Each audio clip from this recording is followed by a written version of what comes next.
Un saludo inicial a todos y todas. Con este primer vídeo damos comienzo al curso Coursera en Egiptología de la Universidad Autónoma de Barcelona, que en las próximas 8 semanas nos ha de permitir conocer algunos de los aspectos más definidores y significativos de la civilización de los antiguos egipcios. En nombre de mi colega José Lull y en el mío propio, os doy pues la bienvenida al curso que ahora mismo empezamos. Como podéis ver, esta primera lección tiene el nombre de Orígenes. En ella vamos a estudiar el lento y gradual proceso que condujo desde las primeras sociedades neolíticas del Valle del Nilo hasta las primeras dinastías faraónicas. Es un proceso que tuvo lugar esencialmente en el cuarto milenio antes de Cristo, al cual vamos a dedicar justamente esta primera semana de curso. Antes de entrar en materia, sin embargo, debemos abordar una serie de cuestiones previas, cuestiones de cronología y de geografía de Egipto. Son aspectos que no son exclusivos de esta primera lección, sino que os serán útiles a lo largo de todo el curso, y por eso es importante que toméis buena nota de ellos. Vamos a empezar por conocer la periodización de la historia de Egipto. En este sentido, muchos de vosotros sin duda conoceréis que las tres etapas centrales de la historia de Egipto reciben el nombre de Reino Antiguo, Reino Medio y Reino Nuevo. Debo deciros ya de entrada en este sentido que en la nomenclatura de estas etapas hay dos tradiciones egiptológicas distintas. Los ingleses y los italianos prefieren hablar de kingdom y reino respectivamente. En cambio, los franceses y los alemanes prefieren hablar de empire y reich. La tradición egiptológica española, que es relativamente reciente, como todos sabéis, prefiere mayoritariamente el término reino. ¿Por qué razón? Sencillamente porque un imperio siempre es un reino y en cambio un reino no necesariamente es un imperio. Y como de estas tres etapas centrales de la historia de Egipto solo el Reino Nuevo puede considerarse realmente un imperio, parece más lógico retener la palabra reino. Nosotros de hecho lo vamos a hacer así en este curso y por lo tanto en estas próximas semanas vamos a hablar fundamentalmente de Reino Antiguo, Reino Medio y Reino Nuevo. Estas tres etapas centrales están separadas por los llamados periodos intermedios. El primer periodo intermedio separa el Reino Antiguo y el Reino Medio. El segundo periodo intermedio separa el Reino Medio y el Reino Nuevo. Y el tercer periodo intermedio se desarrolla después del Reino Nuevo. Podríamos preguntarnos el porqué de esta nomenclatura. ¿Por qué unas etapas se llaman reinos y otras etapas se llaman periodos intermedios, con este término tan poco descriptivo? Debéis tener muy en cuenta, en este sentido, que una periodización histórica, igual que la praxis histórica en general, no es algo aséptico, algo objetivo, algo que venga dado de manera natural, sino que es una construcción teórica y por lo tanto responde a un trasfondo ideológico, tanto de la persona que elabora la periodización como del periodo, de la época que a esa persona le ha tocado vivir. ¿Por qué os digo esto? Os digo esto porque estas etapas centrales de la historia de Egipto fueron definidas a mediados del siglo XIX, o en la segunda mitad del siglo XIX, en un momento en que en Europa la forma suprema, la forma superior de organización sociopolítica humana era el Estado-Nación. El Estado-Nación fuertemente centralizado, con una administración centralizada, monárquico normalmente y eventualmente en proceso de expansión territorial. Era la época de los imperios coloniales. Estas características del Estado-Nación europeo moderno se proyectan indefectiblemente en las culturas del pasado, consciente o inconscientemente, y entonces aquellas etapas de estas culturas del pasado que responden a estos patrones, que responden a estas características, son consideradas las etapas centrales de las evoluciones históricas de las culturas del pasado. Por eso a estas etapas centrales se las llama justamente así, reinos o imperios. Son etapas, por tanto, de fuerte centralización política, son etapas que en el caso de Egipto significan una monarquía faraónica fuerte, que controla todo el territorio de Egipto desde la primera catarata hasta el Mediterráneo, si no incluso en algunas etapas un poco más. Son periodos, por tanto, de presencia de un Estado fuerte y centralizado.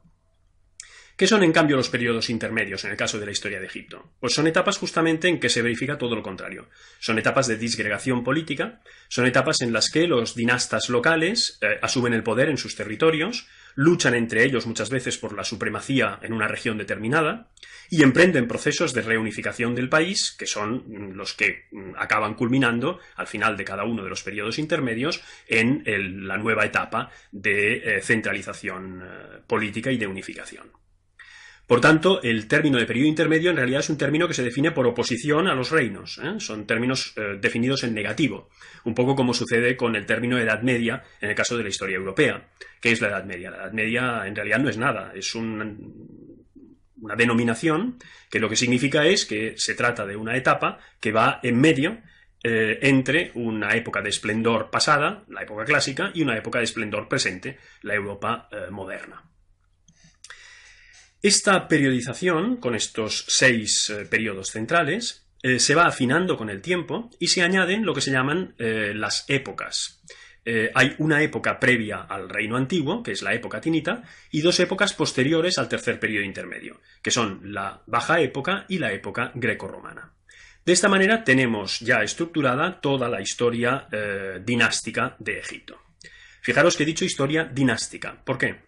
Porque como todos conocéis perfectamente bien también, estos periodos a su vez se subdividen en lo que llamamos dinastías, siguiendo un término propuesto por primera vez por un personaje llamado Manetón. ¿Quién es Manetón? Manetón es un sacerdote egipcio, originario de la ciudad de Sebennytos, en el Delta, que en el siglo III a.C. escribe una obra titulada Aegyptiaca, en griego. ¿Por qué la escribe en griego? Porque es un encargo del segundo de los Ptolomeos, Ptolomeo II Filadelfo. Efectivamente, después de la desmembración del imperio de Alejandro, los distintos generales de Alejandro, como conocéis perfectamente, se repartieron el imperio macedonio. Egipto tocó a Ptolomeo. La dinastía de los Ptolomeos era, por tanto, una dinastía extranjera, era una dinastía de origen griego.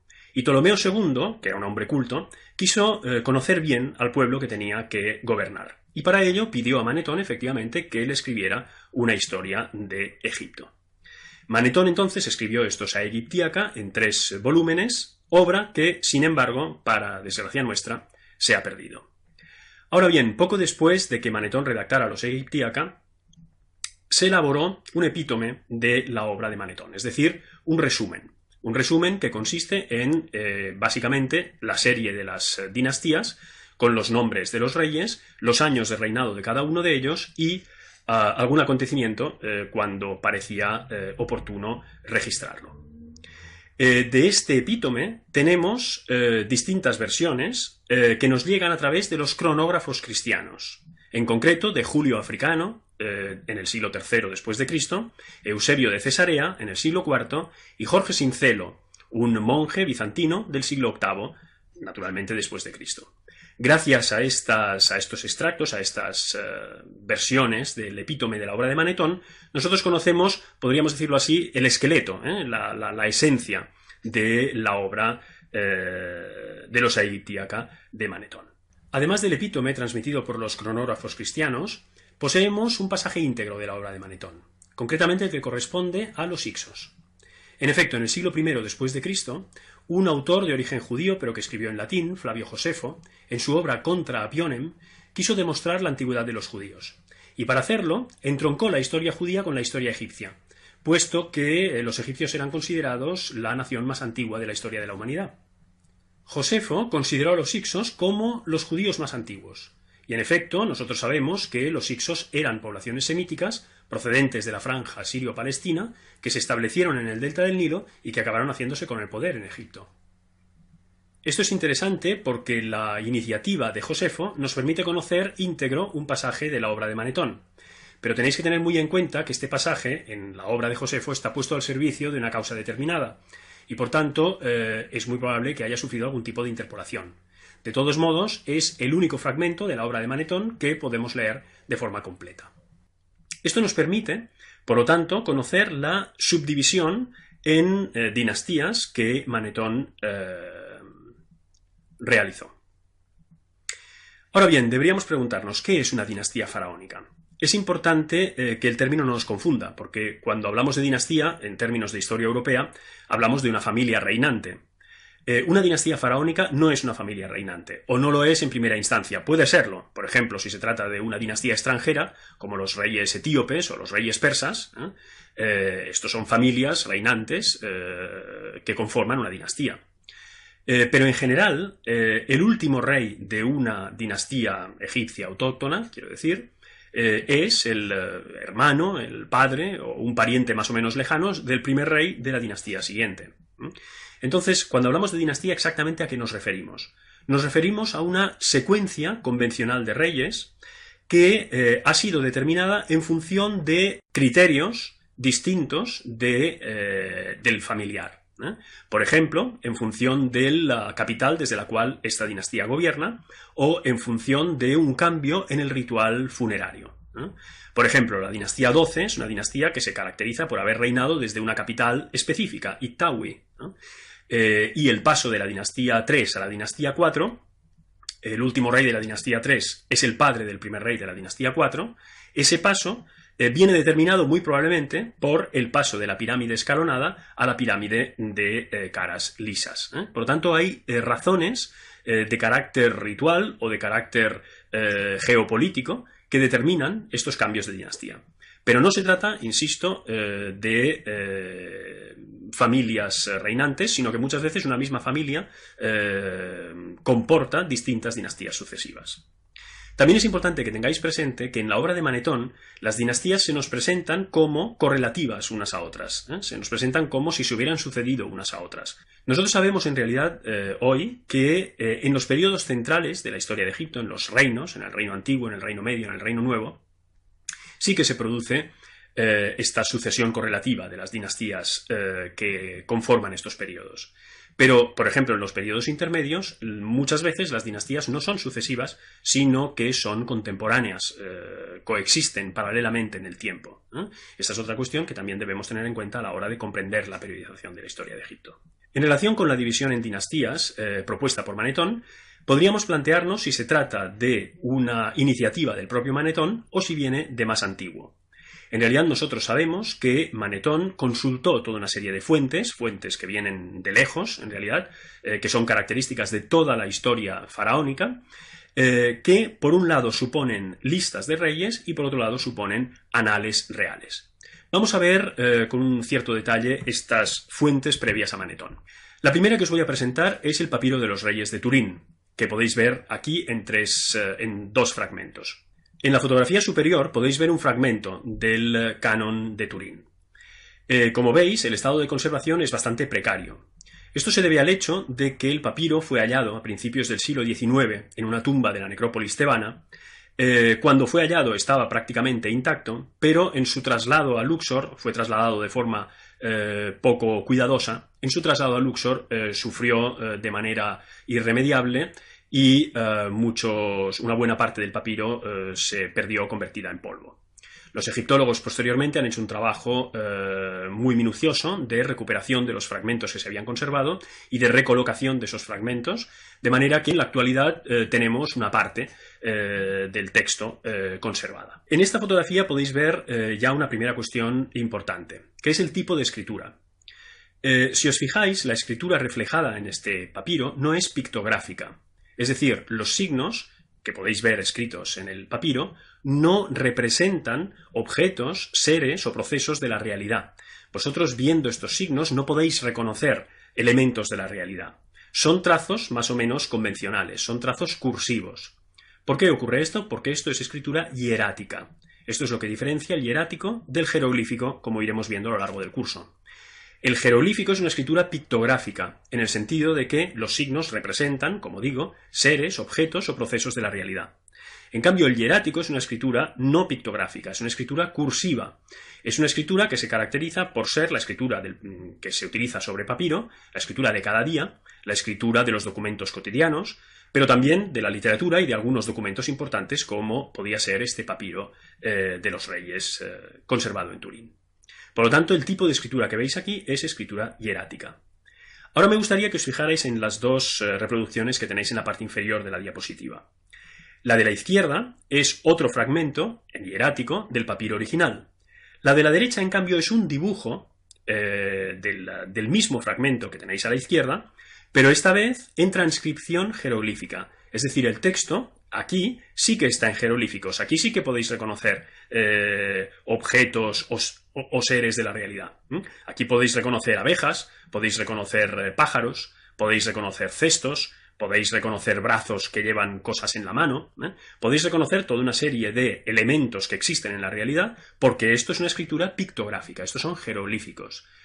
Muchas veces los egiptólogos, cuando tienen que trabajar un texto hierático, lo que hacen es transcribirlo en jeroglífico para que resulte más cómoda la lectura y más directo el reconocimiento de los signos. Ahora me gustaría que os fijarais en la parte jeroglífica, porque justamente es más cómoda a la hora de identificar los signos. En este fragmento podéis ver toda una serie de líneas, y en estas líneas, si os fijáis en la parte derecha del fragmento, veréis que en cada una de ellas hay una abeja. Bien, pues aquí esto constituye una de las columnas de texto del papiro. Las columnas empiezan con el signo de la abeja y inmediatamente por delante del signo de la abeja con el signo de la caña. Es decir, la caña y la abeja son los dos signos que sirven para iniciar cada una de las columnas de texto. ¿Qué es la caña y la abeja? Las tenéis reproducidas más grandes, en jeroglíficos, a la derecha de la pantalla. ¿Qué son la caña y la abeja? La caña es el símbolo heráldico del Alto Egipto y la abeja es el símbolo heráldico del Bajo Egipto. Unidas, la caña y la abeja sirven para escribir un título de la titulatura faraónica, el título de Nisut Biti, que significa literalmente el que pertenece a la caña y el de la abeja. La titulatura faraónica estaba compuesta por 5 títulos, uno de los cuales es justamente este, el título de Nisut Biti, que nosotros traducimos por Rey del Alto y Bajo Egipto. Y es un título dual, porque es un título que implica la soberanía del rey sobre las dos partes míticas en las cuales se divide el Estado egipcio, el Alto y el Bajo Egipto. Inmediatamente después de la caña y de la abeja, lo que tenemos es el cartucho real. Fijaros ahora en los jeroglíficos que os he puesto a la derecha de la pantalla. El cartucho es un ovoide que empieza en forma arcuada y termina también en forma arcuada, pero con un trazo vertical, dentro del cual se escribe el nombre del rey. Esto, sin embargo, en los documentos en hierático no se escribe completo, solo se escribe el arco inicial y el arco final con el trazo vertical. Por eso, si ahora os fijáis en el papiro, podréis ver que después de la caña y de la abeja, me refiero a la versión jeroglífica, tenéis justamente el arco de apertura del cartucho y el arco de cerrazón del cartucho con el trazo vertical. Dentro hay una serie de signos jeroglíficos. Esos signos jeroglíficos reproducen el nombre del rey. Por lo tanto, en cada línea lo que tenemos es el título de Nisut Biti del rey, el nombre del rey, y después, si os fijáis, a la izquierda del fragmento que os he puesto, tenéis una serie de cifras. No hace falta ser egiptólogo para entender enseguida que se trata de cifras. Estas cifras son lo que recoge los años de reinado del rey. Ahora, si vais a la última de las líneas del papiro, podéis ver que solo tenemos la abeja al principio, la caña se ha perdido porque el fragmento está roto. Después tenemos, en este caso falta el signo de apertura del cartucho, esto ocurre a veces, el escriba se olvida de escribir el signo de apertura del cartucho, pero tenemos el nombre del rey. El nombre del rey es Snofru, ahora de momento todavía no lo podéis leer, la última semana de curso probablemente tendréis ya la habilidad de poder leer este cartucho. Ahora me gustaría que os fijarais en los jeroglíficos que os he escrito a la derecha de la pantalla en esta última línea del papiro. Fijaros que lo que tenemos es un signo vertical que termina en forma arcuada en la parte superior y otros dos signos, de los cuales también conoceréis más adelante. El signo vertical es el signo que sirve para escribir la palabra Gesebet, que significa año de reinado. Ahora, si os fijáis en la línea que estábamos viendo, después del nombre del rey tenemos justamente un espacio en blanco y después estos signos y 2 arcos hacia abajo y 4 trazos verticales. ¿Sí? Estos 2 arcos hacia abajo, cada uno de ellos representa un 10, por lo tanto tenemos 20. Y los 4 trazos verticales representan un 4, por lo tanto tenemos 24. Los años de reinado del rey Snofru son por lo menos 24, podrían haber sido 25, porque el papiro justamente está roto justo ahí. No podrían haber sido 26 porque normalmente cuando se trata del número 6, como podéis ver 2 líneas más arriba, los trazos se escriben 3 arriba y 3 abajo. Por lo tanto, lo más probable es que los años de reinado registrados en el papiro, cuando estaba entero, fueran 24 o 25. Si os fijáis ahora en la versión original del papiro, la que tenéis a la izquierda, podéis jugar a intentar reconocer los signos jeroglíficos en los signos hieráticos. Os he de decir que en realidad la escritura jeroglífica y la hierática son lo mismo. Los signos son los mismos y se ordenan exactamente de la misma manera. Hay pequeñas variantes gráficas, como es lógico, porque la escritura hierática es una escritura cursiva y por lo tanto se escribe más rápido y entonces a veces los signos se pueden ligar, pero en general la filosofía que subyace a las dos escrituras es exactamente la misma. Lo único que cambia es que unos signos son pictográficos, se hacen de forma más cuidada, los jeroglíficos, y otros signos en cambio son cursivos, se hacen de forma más acelerada, los hieráticos. Pasemos ahora a otro documento fundamental, las listas reales de época ramésida. Las dos listas reales más importantes conocidas son las listas de los templos de Abidos. En Abidos, como probablemente muchos de vosotros sabéis, hay dos importantes templos de la dinastía 19. El templo construido por Seti I y el templo construido por Ramsés II. En el templo construido por Seti I tenemos una gran lista real, que es la que podéis ver aquí en la parte inferior de la diapositiva, con los nombres de todos los antecesores regios del propio Seti I. Si os fijáis en la imagen, podéis ver que a la izquierda tenemos la representación del faraón con su hijo. El faraón es el personaje representado en módulo mayor, lógicamente, con la corona faraónica. Su hijo es el personaje representado en módulo menor, obviamente, con la trenza lateral en la cabeza que lo caracteriza como príncipe real. Se trata del rey Seti I y de su hijo Ramsés, futuro Ramsés II. ¿Qué están haciendo el rey y el príncipe? Están haciendo una ofrenda a sus antepasados. Es importante que tengáis presente que esta tabla, esta enumeración de reyes, no se encuentra en un lugar visible. Se encuentra en un lugar recóndito del templo. Porque esto no es un documento histórico, no es un documento para dejar constancia histórica, objetiva y visible de los antecesores de la realeza. Es un documento de carácter ritual. Es un documento pensado justamente para rendir pleitesía, para rendir homenaje a los ancestros de la realeza. Todos estos reyes puestos aquí son en realidad los ancestros del rey reinante y de sus futuros sucesores. Por lo tanto, aquí lo que se hace es rendir culto a los ancestros regios y no hay tras esta lista ninguna finalidad de dejar una constancia histórica de este pasado egipcio.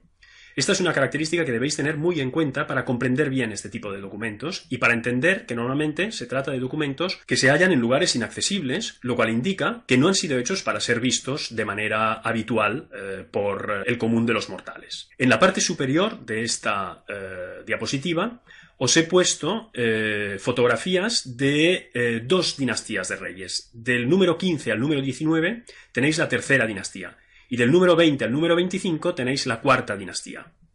El número 20 es el rey Snofru, cuyo cartucho veíamos en la diapositiva anterior. Entonces después, si queréis, podéis entreteneros en comparar los dos cartuchos y veréis que son idénticos y se trata, como os digo, del cartucho del rey Snofru, primer rey de la cuarta dinastía y padre del rey Keops. Por lo tanto, el cartucho número 21 de esta diapositiva es justamente el del rey Keops. Aquí está escrito Jefu. Ya sabéis que normalmente el nombre egipcio es leído Jufu. Pero de estas cosas hablaremos también más adelante. La segunda lista que os presento es la lista procedente del templo de Ramsés II, también en Abidos. Esta lista se conserva hoy en el Museo Británico, a diferencia de la anterior que sigue in situ en el templo de Seti I en Abidos. Me gustaría que os fijarais en la línea de cartuchos que se ven completos, es decir, lo que sería la segunda línea de la fotografía. El primer cartucho por la derecha, si os fijáis, está roto por la parte inferior. El segundo, en cambio, ya está completo. Si os fijáis, los primeros 4 cartuchos contienen un escarabajo entre los signos jeroglíficos. Estos cartuchos corresponden a los reyes Tutmosis II, Tutmosis III, Amenhotep II y Tutmosis IV. Es interesante señalar, de entrada, que entre los primeros dos, Tutmosis II y Tutmosis III, reinó, en la realidad histórica, la reina Hatshepsut, pero aquí no está consignada. Si continuamos, después del cuarto cartucho tenemos el nombre de Amenhotep III, en el que ya no hay un escarabajo. Y a continuación tenemos el cartucho del rey Horemheb, último de la dinastía 18. Entre Amenhotep III y Horemheb faltan todos los reyes de Amarna. Falta Amenhotep IV Ajenatón, falta Esmenkare, Tutankamón y Ay. Todos estos reyes faltan en la lista. ¿Por qué falta Hatshepsut y faltan los reyes de Amarna? Pues sencillamente porque estos reyes son vistos como heterodoxos en relación con el arquetipo de la realeza, y por eso no son consignados en las listas reales. Y esto os permite comprender otra cuestión muy importante relacionada con la visión que los egipcios tenían del rey. El rey, la figura regia, debía responder a un arquetipo. Y si esta figura regia, por la razón que sea, en un momento determinado dejaba de responder a ese arquetipo, esa figura regia era condenada. Se procedía a la damnatio memoriae, a la condena de la memoria, se la olvidaba a esa figura histórica. Por eso en las listas reales estos personajes, considerados heterodoxos desde el punto de vista del arquetipo regio, no son consignados.